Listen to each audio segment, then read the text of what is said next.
Gaffer, what are your thoughts after that?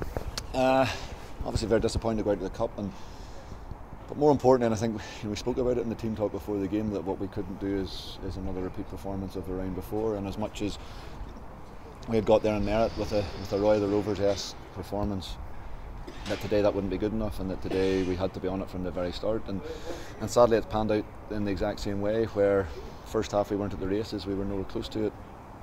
The performance was bad enough, and going a goal down was bad enough, and then the manner of the goal we can see just before half time and that's probably the big one for us. The big one that really hurts is because in at 1-0 at half time still gives you a huge chance, but again with the standard of opposition that you're playing today, to win 2-0 down at half time leaves it an uphill struggle. How disappointed were you with that first half performance? Really disappointed. It was a real step back, and it's a hard one to put your finger on, but I suppose for the first time this season through injury, both Anton and Stephen probably were both missing today, and I think that's had a huge impact on us, and there's much I suppose said about both players, but I feel the level of experience and the level of calm that they bring to the team and to the squad overall is huge, and I think generally we always have at least one of those two on the pitch, and I think today having neither of them on the pitch, it told in that first period. How you had to make two substitutions at half time. How frustrating is that when obviously the first half performance hasn't gone anywhere near the way you planned it and you have to change it? Yeah, it's very frustrating in relation to that we're chasing the game as well, a cup tie that we don't want to be chasing and that we want to be ahead in. And listen, second half performance I can ask no more, and again the easiest thing to do would have been to lie down and to feel sorry for themselves, but to all credit they got right up and on it. The sending off obviously gives us a lift as well. And it's the wee things then 15 seconds later after sending off, we go straight into the box and Mihai smashes it off the crossbar, and if that goes in, it's an unbelievable turnaround in 1 minute, and we're right up and on it. We have to wait another 10 or 15 minutes to get our goal, but we still have enough balls in the box and enough things in there to at least get a draw out of it. Is that the positive you can take then, the second half performance? Yeah, and it's a given. You have that mentality is so important, and it's so important that we don't lie down. But the other side of it is we can't play for 45 minutes, and we've spoke about it in the past, and it was evident probably leading up to Christmas that we were getting performances half and half, and it's no good. Half and half performances will just land us in trouble. So it's so important that we get back to the way it has been for the last couple of weeks, and making sure that we get 90-minute performances. Do you feel that is a wee bit of a recurring theme, that you're only getting those 45 minutes performances, and can you put your finger on why? Not necessarily. I think pre-Christmas I think it was, but I think with the change that we've made, it's improved and it's been better, and there still is that level of players getting to know each other and starting to improve, and each of the players who've come in I suppose come with their own story, and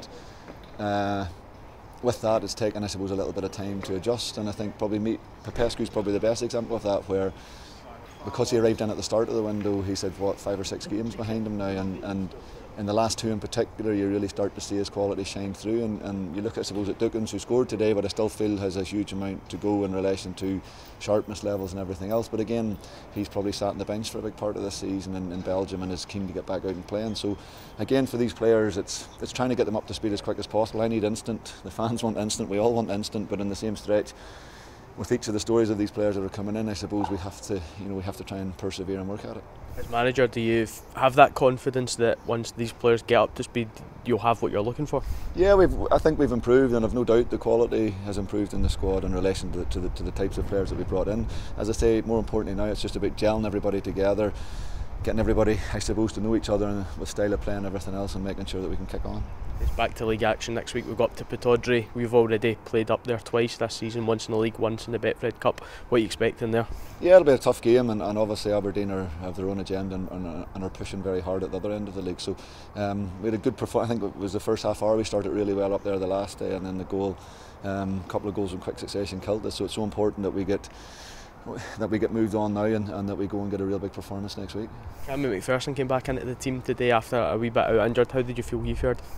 I thought Cammy did well. He just started to crump up near the end, and probably we've thrown him in slightly early in relation to injuries and stuff like that. And credit to him, I thought he got about his business well and did well in the second half, but I think he was close to scoring one there, and then he was stretching his calf against the post, so we decided to make the change to try and keep us at full throttle. A lot of people look at today's game and look at it as a Premiership team coming up against a Championship team. Do you think that's maybe a wee bit unfair, given kind of what we know about the budget Dundee United have and the recruitment that they made in January? Yeah, it's fair to say that, and Dundee United obviously have their eyes set on being a Premiership club next year with a budget to match it. So and listen, credit to them and the investment and everything else that's coming into that. So listen, they made it a good game today. I just felt if we had performed anyway close to what we could in the first half, it gives us a real chance of getting something from the game. Just finally, what's your message for the fans after tonight's game? Yeah, we've just got to stick together and keep fighting and keep battling, and I appreciate it's been a tough season. It's been a tough probably 10 odd months, I think, since last June or whatever else. So but with that, we have to keep believing and we have to keep sticking together and making sure that we push hard and make a real go at this. Oran, thanks very much.